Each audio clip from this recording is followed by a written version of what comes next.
माजिद निजामी साहब, इस वक्त जो फिलहाल पीटीआई की स्ट्रेटजी है कि ज़िमनी इलेक्शंस का भी बॉयकॉट है और फिर उसके साथ साथ कायमा कमेटियों से आज तमाम सरबराहान ने इस्तीफे भी अपने जो हैं वो भिजवा दिए हैं।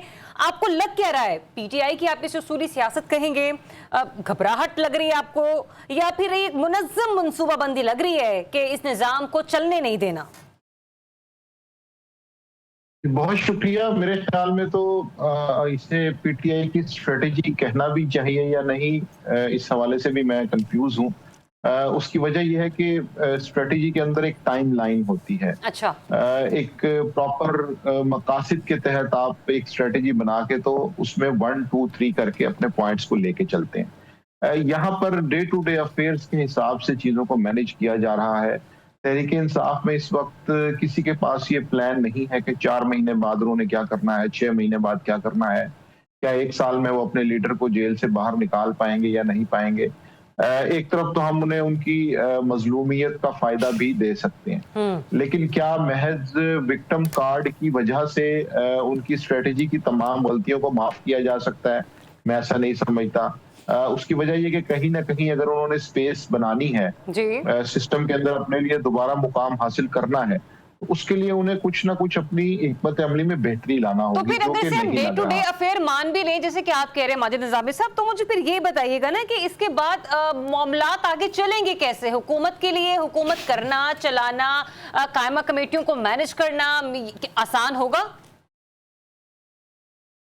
देखिए, जिस तरह से तहरीक इंसाफ मैदान को खुला छोड़ती जाएगी, मेरा ख्याल है हुकूमत मजीद कंफर्टेबल होती जाएगी। अच्छा। और ये जिस मफरूजे के ऊपर तहरीक इंसाफ काम कर रही है कि शायद असम्बलियों से निकलने से, कमेटियों से निकलने से हुकूमत को वो प्रेशराइज कर लेंगे, मुझे इसके बिल्कुल ऑपोजिट लगता है। हमारे सामने 2 बड़ी मिसालें पंजाब असम्बली तोड़ने की मौजूद हैं, और उस वक्त जो एक टाइमलाइन बनाई गई थी वो यही थी कि पंजाब असम्बली और खैबर पख्तूनख्वा असम्बली से निकलेंगे और उसके बाद ये होगा कि हुकूमत पे एक प्रेशर आएगा। उस वक्त आर्मी चीफ भी जनरल बाजवा थे, तो चीजें बदल जाएंगी। लेकिन अब ऐसा नहीं लगता, ना उस वक्त ऐसा हुआ, ना अब ऐसा होगा। और मेरा ख्याल है कि ये जब इस तरह की ऑप्शंस यूज करेंगे तो इनके पास मजीद मार्जिन कम होता जाएगा। नहीं, अच्छा चलिए मुझे ये बताएं ना, कायमा कमेटियों से इस्तीफे दे दिए, इसके बाद का पॉलिटिकल सिनेरियो आपको क्या नजर आता है? किसके पास जाएंगी फिर ये? पीटीआई की, सॉरी, पीपल्स पार्टी, कौन सी जमात? मतलब समझ से बालतर है नहीं, मेरा ख्याल है इसमें कायमा कमेटियां जो है वो तो आउट ऑफ डिस्कशन हो जाएंगी ना। वो जिस तरह से मखसूस नशिस्तें जो हैं वो तकसीम की गई हैं, इस तरह कायमा कमेटीज भी तकसीम हो जाएंगी। अच्छा। मामला तो ये है कि तहरीक इंसाफ के अंदर ये सोच भी पाई जा रही है कि क्या असम्बलियों में और सेनेट में रहना भी है या वहां से भी सब कुछ छोड़ छाड़ के बाहर निकल आना है, सही। और खैबर पख्तूनख्वा को एक आखिरी किले के तौर पे इस्तेमाल किया जाएगा।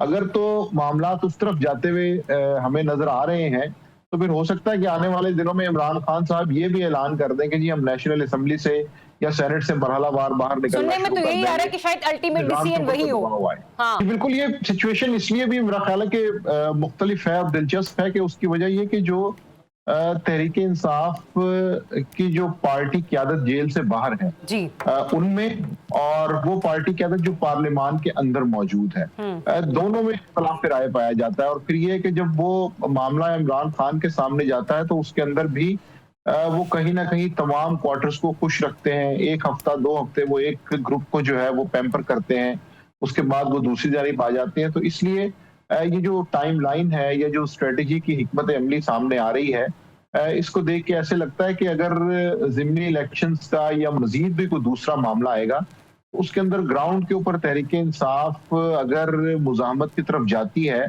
तो क्या वाकई खसूसन पंजाब के अंदर उनके पास इस तरह की हिकमत अमली मौजूद है कि वो को बेहतर मुज़ाहमत कर पाएंगे या नहीं कर पाएंगे? ये एक बहुत बड़ा मसला है।